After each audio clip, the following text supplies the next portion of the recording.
want to turn the backlight on so that I get you, because otherwise there might be too much light on you. And then you would be in the dark. Here, you know, it's not too good. Anyway, the construction here is the altar of the hula, traditional altar called ku'ahu, the ku'ahu, yeah? And on the ku'ahu, we have, first of all, the central figure, which is a log made of the sacred lama tree. It is used only for the hula, to represent the goddess Laka. Yeah? And so then we have the waka, which we keep decorated. And everything else on here is related to the hula also, as part of the teaching of the hula. For instance, the uncut gourds with their seeds in represent the seeds of knowledge that the students will gain when they come here to learn.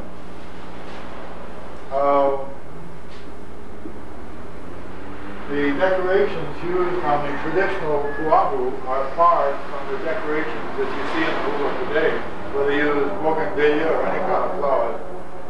The ku'ahu, we may use only the lei maile and the la'i, the tili letters, to decorate.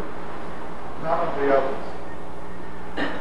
The two god figures at the end represent the spiritual guardians of the ku'ahu.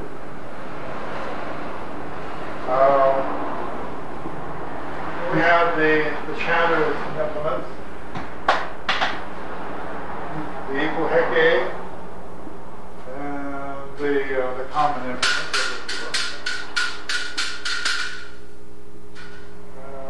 The uli, the brown, we use mostly for the ancient hula because it's more consistent with the character of the hula. And then also, for instance, this is a block of koa wood. And the significance of that is that koa means strength and endurance. That is what my students have to get through this course, because they work very hard. They will work 10, 12 hours a day. Very hard job. But of course they all have a head trip too. They have to learn all of the chants, the traditions of the altar, all of that in order to graduate. They have to be able to recite this and perform it and just go through the whole course. You're familiar, of course, with the ilis. I don't know what I said. These are the spirit guardians of the altar. The two god figures at the end are the spirit guardians. And the students come here. They are advanced students, yeah, who come here to learn the ritual of the altar. And then they learn a lot of the different types. We do 22 types of hula here, the ancient hula. Of course, we do a lot of it with this authentic Native Hawaiian telephone.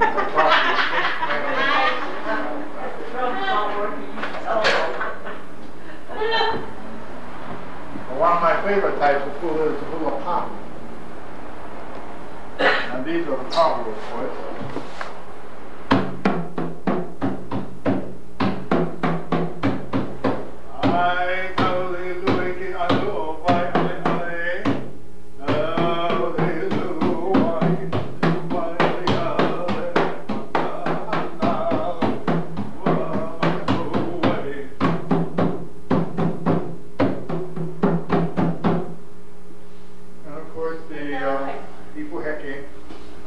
Well, this is ipuheke implies a double gourd, and the head on top is called the heke. I suppose you knew that already. No. But this one is also popular. This is nene. This type of gourd is called nene because it looks like the Native Hawaiian goose. You know? Nene goose.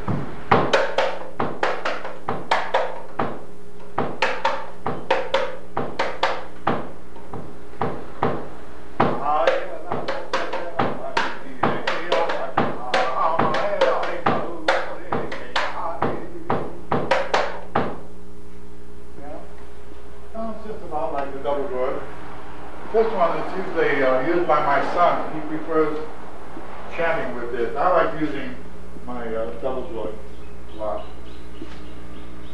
Where's your son at today? Beg pardon? He's working, your son's working? My son, he's not working today. He begged off. He had to go to a very urgent appointment with his girlfriend on the beach. Important thing to die, huh? That's beauty being young. I remember very well when I was copping out to work, which I still do. I cop out every chance I get. These other things here, these are the original uli. They're made from the pine roots of the ie pine. When you go to the rainforest, drive to the rainforest like volcanoes, and you see the ohia trees. This is an ohia coming up through the deck out there, yeah, with the red flowers on it. And you'll see these thick vines coming all over the ohia trees. When you cut the vines open, there are thousands of these little fibers in there. And so this uli it was made by weaving those fibers.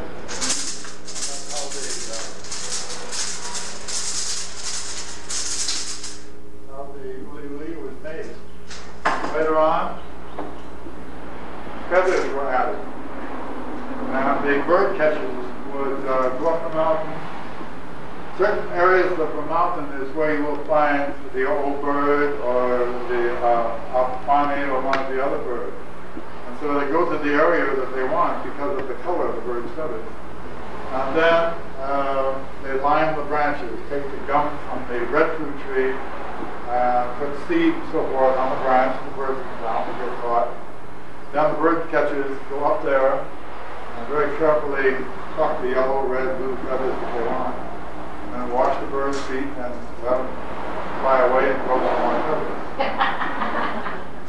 How are we doing? I think somebody said a bunch of birds don't have no tail feathers.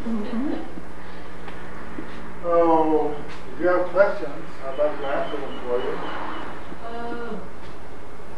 The girls want to know what a tueti was. You don't have one. A what? The tueti. Tueti? That's a... Yeah, tueti. We usually do have tueti. I can show you pictures of some of my tuetis that I make. Yeah. Yeah, I really think things are, well, it's been 12 years or so that I was in Honolulu. Yeah. There. There's a wholesale houses there where you can get, materials. Are you going to Honolulu? No. They were down North Shore.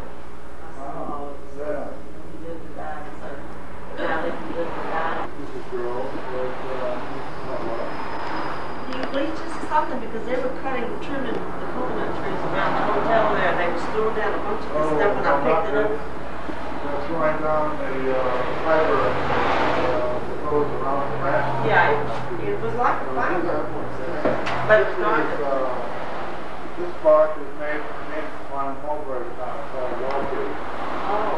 And we harvest, we cut down these wallwood plants that are this big around 7 or 8 feet tall. Inside bark, separated from the outer non-bark. So we take it out, and then we rinse it in clean, clear water, and then we begin pounding it. Usually the women do that. Men harvest and women pound. It's women's work. So we start, it's a social thing. Oh, It was a big social event in ancient Hawaii. Women didn't have much of a social life. Mm-hmm. So when they could get together for a whole week pounding copper, it was really fun. And so when we start out, what we start with is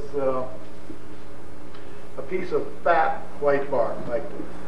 And then we begin pounding. As we pound, it gets thinner and wider, of course. Now, just like this. Then when we're satisfied with that, we will lay another piece of fat bark on here and start pounding that. And just keep on going and make it as wide as kind of interweaves itself. Huh? It binds, the sap binds it together, you know? So we do that, and I thought they used tapioca. These are trumpets. You know, throughout Polynesia, you always have a picture of the noble young Hawaiian with his conch shell, blowing the Yeah. In Hawaii, we don't find conch shells. In my whole life, I only found one conch shell. Very hard to find shells here. All the shell trumpets.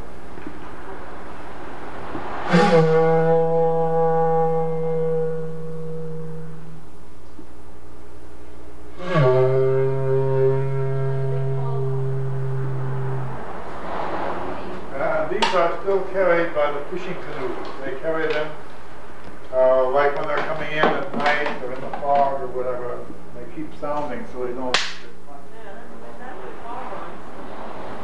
this type of small trumpet was carried by the hunters or the other bird catchers and so forth up the mountains so they could communicate with each other, and they could carry this in the back of the